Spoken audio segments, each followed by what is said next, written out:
मतलब उनके पूरे जो करियर लाइफोग्राफी है उसकी जो तीसरी कृति है नजर के कटघरे में, और चौथी कृति गुलगुली धूप। हालांकि ये बात हम लोगों के लिए कौतूहल का विषय हो सकती है कि क्यों दो पार्ट्स में बांटा गया है, किताब भी बन सकती थी, लेकिन फिर भी इस क्वींस किताब के लोकार्पण पे आपको बधाई, आपके पूरे परिवार को बधाई, और हम सभी क्योंकि इस अवसर पर साक्षी हैं तो हम सबको बधाई। मैं पुनः लौटता हूँ गजल संग्रह की तरफ।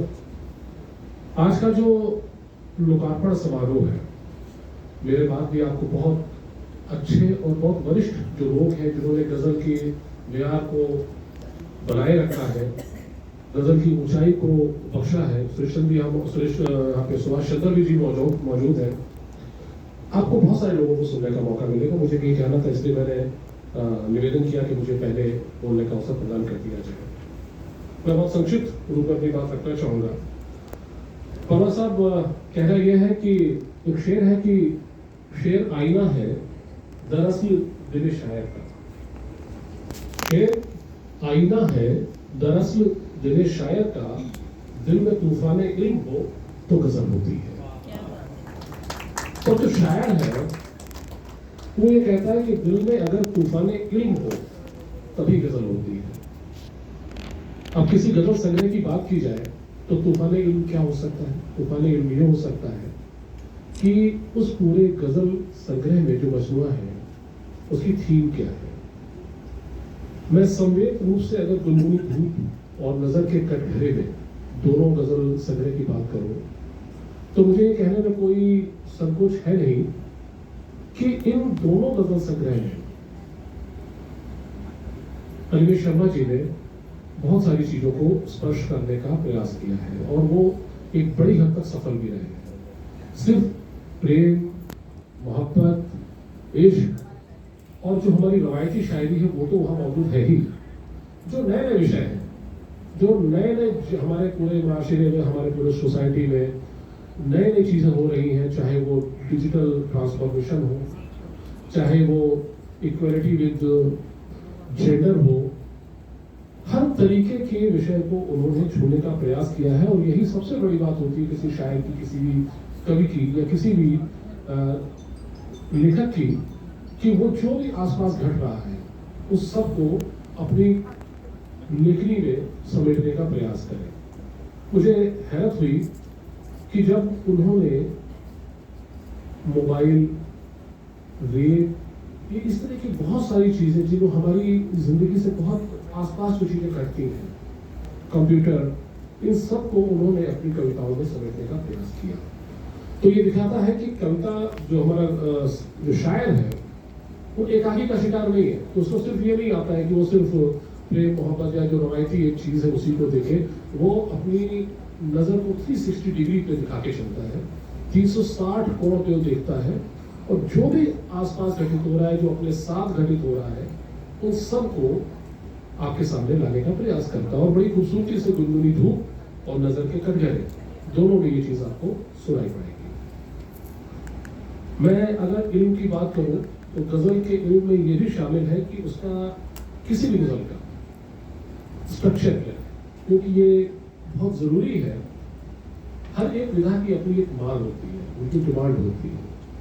तो गजल की पहली जो डिमांड है वो ये है कि वो बेबहर ना हो, वज़न में हो, मीटर में हो, और जो उसके बुनियादी चीज़ें मतलब रफ्तार, अजीब, काफिया, ये सब चीज़ें तो उसमें होनी चाहिए। तो ये इस पैमाने पे भी अगर मैं किताब को देखूं, वो या कि गुनगुनी धूप हो या कि नजर के कटघरे में, दोनों ही किताबों में आपको ये चीज़ जो अरूज है, जो ग्रामर है गजल का, वो आपको दिखाई पड़ता है कि कहीं किसी प्रकार का कोई समझौता नहीं किया गया है। सिर्फ काफिया पैमाई नहीं की गई है, कोशिश ये की गई है कि उन काफियों को रदीफ के साथ विचार को लेके निभाया भी जाए और वो जो कहना चाहते हैं वो क्लैरिटी के साथ आप तक पहुंचे भी। तो मुझे लगता है कि वो चीज़ इन दोनों किताबों को जब आप पढ़ेंगे लोकार्पण के बाद तो आपको ये बात समझ में भी आएगी। इल्म का तीसरा जो पहलू मेरी समझ में आता है वो ये है कि भाषा कैसी है। जब मैं इन दोनों किताबों से गो थ्रू हो रहा था तो मुझे लगा कि रचनाकार के लिए ये ज्यादा इंपॉर्टेंट है कि what actually he want to say, कहना क्या चाहता है। और उस कहने के दौरान जो भी शब्द आते हैं सहज भाव से, वो अंग्रेजी के भी हो सकते हैं, वो हिंदी के भी हो सकते हैं, वो संस्कृत के भी हो सकते हैं, वो देशज भी हो सकते हैं। तो इस बात का बगैर परवाह किए हुए कि ये किस भाषा का शब्द है, अगर वो अभिव्यक्ति का सीधा माध्यम बन रहा है, तो मुझे खुशी है कि अनिमेष शर्मा जी ने उन शब्दों का इस्तेमाल किया है। और इसकी बानगी आपको जो एक मैं भी शेर सुनाऊंगा तो आपको सुनने का मौका मिलेगा। जैसे एक वर्ड होता है नमस्कार। नमस्कार का मुझे लगता है कि अनिमेष जी को इस वर्ड से कुछ ज्यादा प्यार है। वो हर एक शायर का कुछ एक होता है कि उसको जाना जाता है कि वो उस शब्द उसी का। तो मुझे लगता है कि जब मैं दोनों किताबों को पढ़ रहा था तो कई जगह नमस्कार का इतना खूबसूरत उपयोग किया है। एक कुर्बानी के तौर पे मैं कहता हूँ कि 100 बार निगाहों के नमस्कार हुए हैं, 100 बार निगाहों के नमस्कार हुए हैं, तब जाके वो गुफ्तार खुद तैयार हुए। नमस्कार के साथ गुफ्तार का जो काफिला है वो उतना ही लुत्फ दे रहा है जितना कि उसे देना चाहिए, बगैर हम ये सोचे कि वो हिंदी का है या बिल्कुल उर्दू का है।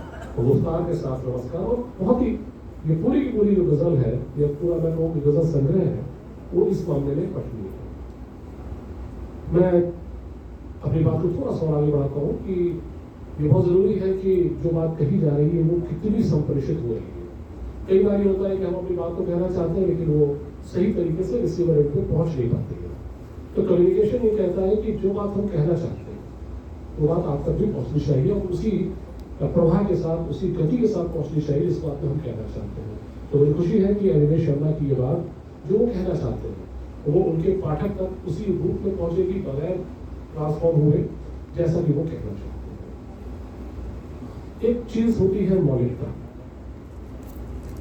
अक्सर गजल की जो कृतियां होती है उसमें मौलिकता का अभाव हो जाता है। क्या होता है कि हम इतना पढ़ते हैं, इतना लोगों को सुनते हैं कि कई बारी वो हम पे हावी हो जाते हैं और उसके चक्कर में ये होता है कि हम अपनी मौलिकता, अपनी जो पर्सनैलिटी है वो हम कहीं खो देते हैं और समझौता करने लगते हैं।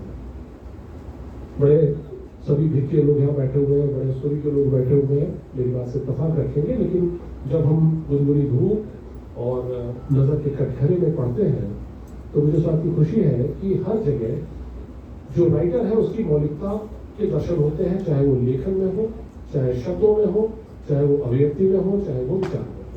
तो इसलिए मैं कहना चाहूँगा कि ओरिजिनलिटी के हिसाब से भी ये दोनों किताबें बहुत ही पठनीय है, इसको जरूर पढ़ना चाहिए। गजल में एक बहुत इंपॉर्टेंट चीज होती है कि हम किस तरह के सिंबल का इस्तेमाल करते हैं। जो इश्तिहारे होते हैं वो डिसाइड करते हैं कि गजल को कैसे कहा जाए। चीजें तो वही होती है, वही चांद है, वही सूरज है, वही गुलाब है, वही पत्तियां है, वही माशूका है, वही सब कुछ वही है, लेकिन कहने का अंदाज जो होता है वो इश्तिहारे के साथ वो बहुत इंपॉर्टेंट होता है। वो सिंबल जो होते हैं वो बहुत होते हैं। और क्योंकि वक्त कम है तो इसमें मैं शेरों को दोहराऊंगा नहीं, क्योंकि मेरे पास बहुत सारे लोग उस शेर को पढ़ेंगे, लेकिन इन दोनों मजमून में जब आप देखेंगे तो आपको ये जो प्रतीक है, जो बिंब है, वो बड़े नए नए आपको दिखाई पड़ेंगे। मैं उनकी सादगी को, अनिमेष शर्मा जी की सादगी को, उनकी सालगोई को और साहित्यिकी को, दोनों को, तीनों चीज़ों को प्रणाम करता हूँ कि उन्होंने इस चीज़ को बना के रखा है। और मेरा जो अपना अनुभव रहा है एक पाठक के तौर पर, मैं इतनी बड़ी हैसियत में नहीं हूँ कि उन पर कोई नकाब भी नहीं हूँ कि मैं उन पर कोई तनकीद कर सकूँ, लेकिन एक पाठक की हैसियत से जो मैंने दोनों किताबें पढ़ी पिछले एक हफ्ते में, मुझे PDF मैंने निवेदन किया था उनके अनिमेष शर्मा जी से कि मुझे एक PDF अगर आप भेज दें तो बड़ी पता होगी। तो मैं सतही तौर पर बोलने की बजाय तो मैं ज़्यादा कॉन्क्रीट बोलता हूँ। तो उन्होंने कृपा की, उन्होंने दोनों कृतियाँ अपनी मुझे PDF फॉर्मेट में भिजवा दी, इसलिए मैं लोकार्पण से पहले उसको पढ़ भी चुका। एक आध दो शेर पढ़ना चाहूँगा जो मुझे अपने दिल के बेहद करीब लगे। अनिमेष शर्मा कहते हैं कि मेरी चुप्पी हर एक इल्जाम की तस्लीम करती है। शेर देखिए क्या बढ़िया मिसरा लिया है कि मेरी चुप्पी हर एक इल्जाम को तस्लीम करती है, मुझे मालूम है उसने अभी तक क्या नहीं बोला। वाह वाह, क्या क्या शायरी बात है। इसी का नाम है। देखिए, जब आप कोई किसी भी गजल संग्रह को पढ़ते हैं तो आप ये बात सोचिए कि उसका हर जो शेर है वो बिल्कुल अनूठा होगा, एकदम से ऐसा होगा, वैसा होगा। क्या होता है कि पूरी गजल के मजमू अगर आपको 2 शेर भी याद रह जाए तो वही उसकी सबसे बड़ी सफलता होता है। और मुझे खुशी इस बात की है कि अनिमेष शर्मा जी की जब मैं गजल संग्रह पढ़ रहा था तो 1-2 नहीं बल्कि बहुत सारे शेर ऐसे थे जो मुझे अच्छे लगे।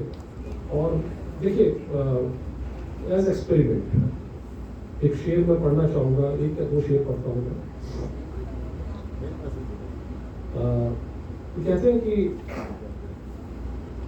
तलवार हो गर्दन पे भला भले जा पे बनी हो, तलवार हो गर्दन पे भले जा पे बनी हो, जो सच न कहे सच्चा कलमकार नहीं है। वाह वाह। 100 बार निगाहों में नमस्कार हुए हैं, तब जाके वो गुफ्तार पे तैयार हुए हैं। एक आध शेर और देखिए कि कुछ देखिए, ये बिल्कुल नया सा शेर है, ये आपको अच्छा भी लग सकता है और खराब भी लग सकता है, दोनों पहलू हो सकते हैं। बस पढ़ने वाले की जो सोच है उस पर डिपेंड करता है। अभी जो शायर है अनिमेष शर्मा जी कहते हैं कि उस दिल लगी के मूड में बैठा था आज वो, उस दिल लगी के मूड में बैठा था आग। देखिए, मूड एक नया वर्ड है, नया का मतलब हमने सुना हुआ है लेकिन वो जो टिपिकल गजल होती है उसमें इस्तेमाल नहीं होता है, लेकिन यहाँ उन्होंने बड़ी खूबसूरती से इस्तेमाल किया कि कुछ दिल लगी के मूड में बैठा था आग वो, मांगा था पान नीम का पत्ता दिया मुझे। तो ये एक अजीब सी चीज है कि जिसको आप किसी भी तरफ ले जा सकते हैं। आप ये भी कह सकते हैं कि ये क्या है, और आप ये भी कह सकते हैं वाह क्या है। तो ये थोड़ा सा ग्रे होता है बदलकार के लिए, लेकिन खूबसूरती ये है कि उन्होंने इसको इस्तेमाल किया है, उन्होंने बरता है और उस बर्ताव में खूबसूरती के साथ अपनी बात को कहने को प्रयास किया है। और बहुत ज़्यादा लंबा फिल्म है, एक आध शेर और कि नई उपमा निराले बिंब है, नई उपमा निराले बिंब है सब दौरे हाजिर के, मगर तहजीब में सदियों पुरानी दे के आया। तो मैं अपनी बात यही खत्म करता हूँ। ये रवायती गजल है जो पिछले कई सौ सालों से चली आ रही है। उसी गजल परंपरा का निर्वहन अनिमेष शर्मा आतिश जी ने किया है। जो एक छोटी कमियां है, आप कहें तो मैं बोल दूं। पहला ये कि जब अनिमेष शर्मा आतिश हो गए तो तखल्लुस इस्तेमाल कर लिया, तो उस तखल्लुस का इस्तेमाल इस किताब में क्यों नहीं हुआ, ये मेरी समझ से थोड़ा सा बाहर है। एक आध वक्ते में इस्तेमाल कर लेना चाहिए। तो वो आतिश तो है, लेकिन आतिश गायब है इसमें से, तो क्यों गायब हो, उन्होंने कुछ सोचा होगा। दूसरा ये कि जो कुछ मिस्टेक्स हैं वो देख लीजिएगा। और गजल की खूबसूरती ये होती है कि मिसरे के साथ फुल स्टॉप न लगाया जाए। एक किताब में नहीं है, एक किताब में है, तो जिनमें लगा हुआ है उसको हटा देंगे तो बहुत अच्छा रहेगा। इन छोटी छोटी गलतियों से, लेकिन बड़े कैनवस पे देखा जाए तो बहुत ही शानदार दोनों गजल संग्रह हैं। लेकिन सबसे बहुत बहुत शुभकामनाएं आदरणीय अनिमेष शर्मा आतिश को, कि दौरे आपका जो जोर कला महसूस चलता है और हमको अगली बार और भी ट्रिपलेट देखने को मिले। अभी हम ट्रेस पे हैं। Thank you so much.